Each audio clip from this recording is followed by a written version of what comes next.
I put this headband on at the last minute, not really factoring in like my hair, but I still wanted to wear it. So I just want to let y'all know it's here.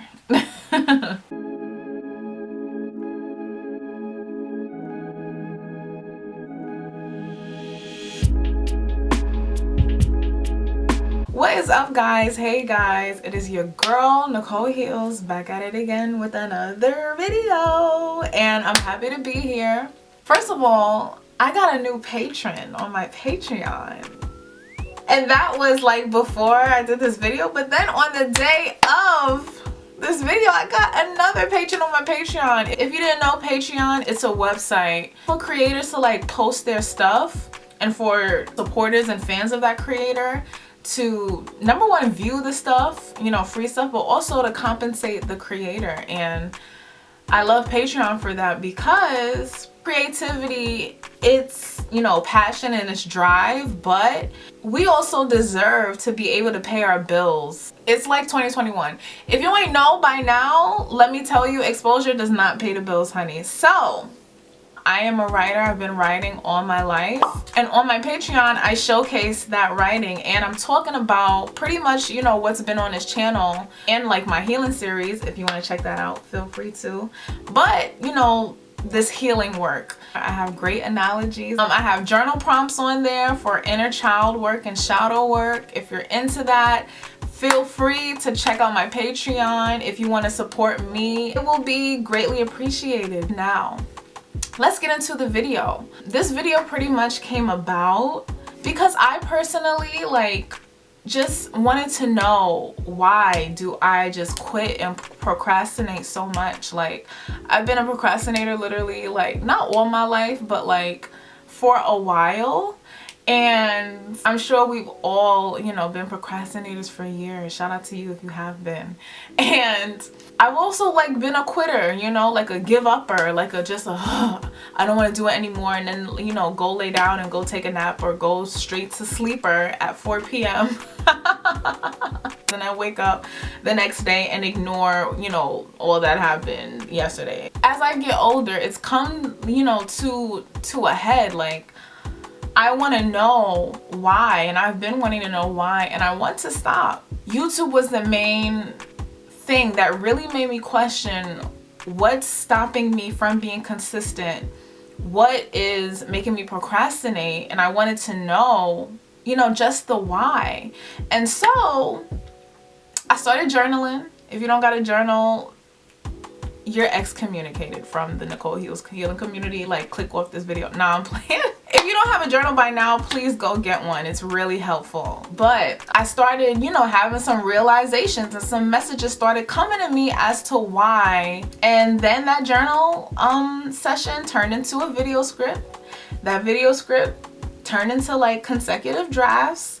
And now we're here. And so I want to answer that question for y'all, for my fellow quitters, for my fellow procrastinators. And I just want to preface this video with saying, like, I know the negative connotations that come along with the word quit, with being a quitter, with what it means to quit.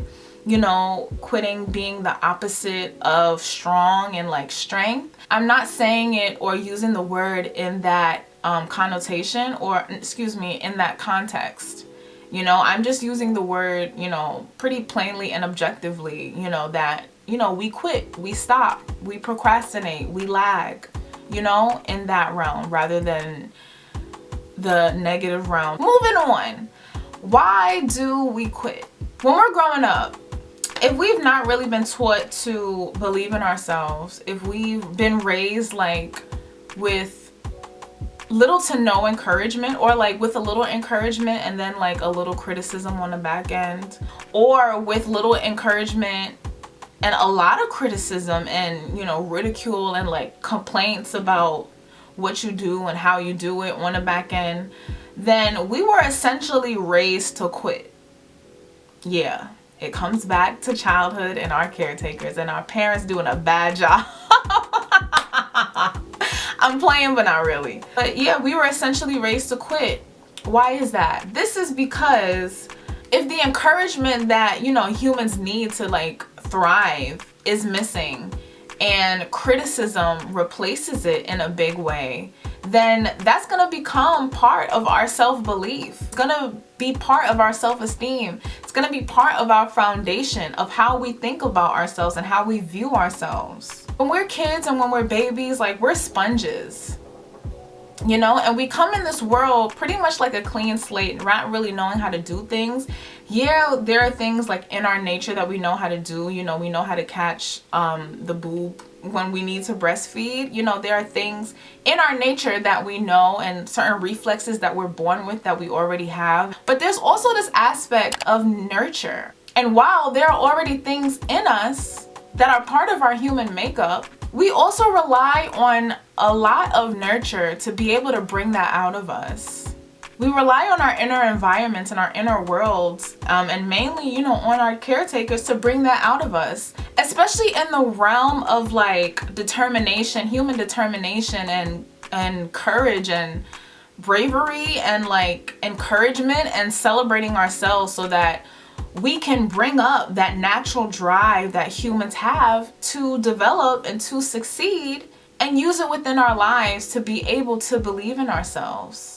And if you have not had that encouragement, you know, if you have not been nurtured to be able to learn how to believe in yourself, learn how to celebrate yourself and your accomplishments, then we're gonna feel like we're lacking in that drive. Especially since growing up, like, you know, we're new, like, you know, we quite literally like raw dog the world. Like, we come in raw, you know? And so we don't really know ourselves as people yet.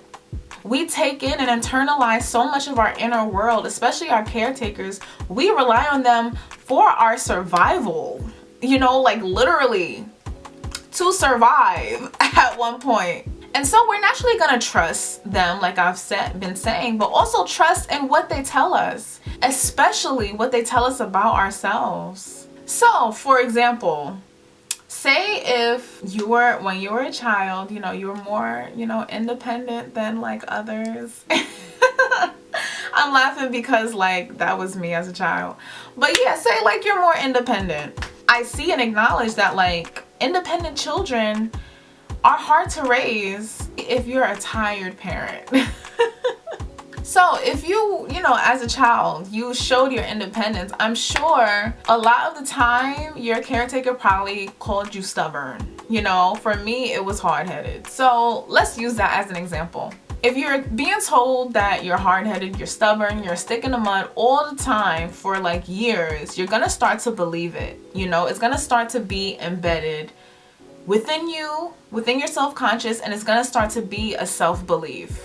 If you're trying to get something done, whether it be, you know, like regular homework, you know, math, something that's challenging to you, because like the human mind, the brain does not like to be confused, you know, and it loves to know and figure out the why, you know.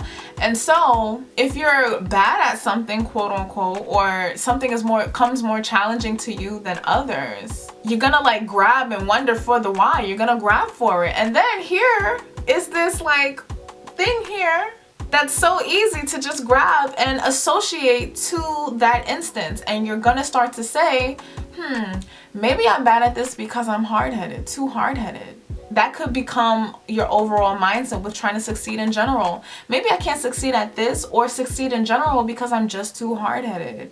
You know, you internalized it, and now you truly believe about yourself that you are hard-headed based on someone else's lens, you know, and view of you.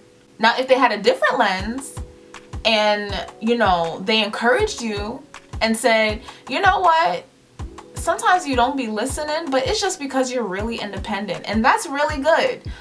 But you need to start listening more, you know, like reasoned with you like that, and gave you, you know, a sense of encouragement and celebration of this thing, which is like a big part of your personality. So now, if you were raised like that, then your self-belief would be different, and you wouldn't have this ceiling over your head that stops you from trying, from believing, truly believing that you can succeed, and believing in your own natural drive And so like going through this as a child, you know, and you're not cognizant of like all that's going on, you know, it's not like you're an adult and like you can stop these thoughts or like tell yourself different. You trust your caretaker, you know, and if you've been like raised this way, you trust them more than you trust yourself. And so the self-belief starts to grow and it starts to turn into its own narrative that you truly start to believe. That could go, you know, something like this. For an example, I am too hard-headed, which makes me irresponsible. And because I am irresponsible, I cannot be trusted and I cannot make my own decisions, and I must have someone do that for me. Because ultimately this means that I am incapable. And a lot of our internalized beliefs that we take in, you know, as sponges that deal with criticism, they can all boil down to a sense of, you know, self-incapability, a belief of like your incompetency, and ultimately a lack of positive self-belief, which makes us quitters. Like, yes, I know it's a lot, but like all of that literally happened. It's called our formative years for a reason. Like, we're forming. And then we grow up and try to combat, you know, this mindset. Because who wants to believe that they're innately a quitter?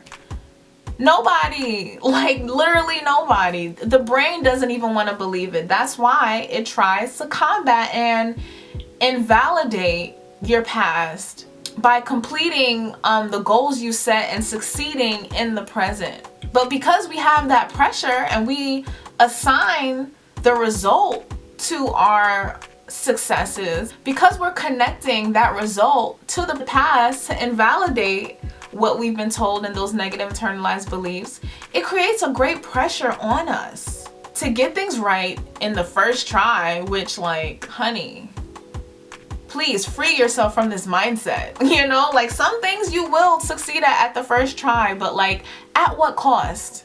You know, it's a lot of anxiety that happens. You know, there's this great anxiety and this pressure that you put on yourself, and this feeling that this feeling you may have that you're not good enough. You know, like, that's not fun. You know, so even if you do get things right on the first try and you do succeed on the first try, at what cost, my love? Like, please answer that. Journal about that tonight. At what cost? This is why the work is needed to change this mindset, so that you can live and breathe easy and not put this pressure on yourself to always succeed, to try and invalidate this past and these past internalized beliefs that were never even yours in the first place. You know, it's time to clean house. You know, it's time to clear all of that outside energy up out of yourself so that you can start living for you and being in the present, you know, and accomplishing goals and even making goals for your future, and not to prove anything to your past.